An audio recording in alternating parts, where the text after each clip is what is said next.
ASTS Mobile, a company building the first and only space-based cellular broadband network accessible directly by standard mobile phones, has signed a multi-launch agreement with Space Exploration Technologies Corp. SpaceX. This agreement secures the availability for a reliable launch of their first production satellites out of the U.S., which will complete the development phase for their company.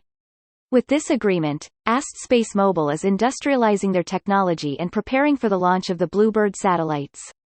The BW3 satellite is slated to launch from Cape Canaveral on a Falcon 9 vehicle.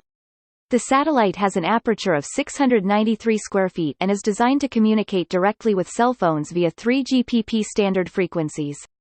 These production satellites are designed to provide broadband commercial service directly to cell phones, without any additional hardware or software on the phone. ASTS Mobile expects to be able to assemble up to 6 Bluebird satellites per month at its Texas manufacturing facilities, which offer a combined 185,000 of square footage. ASTS Mobile mission is to eliminate the connectivity gaps faced by today 5 billion mobile subscribers moving in and out of coverage zones, and bring cellular broadband to approximately half of the world population who remain unconnected.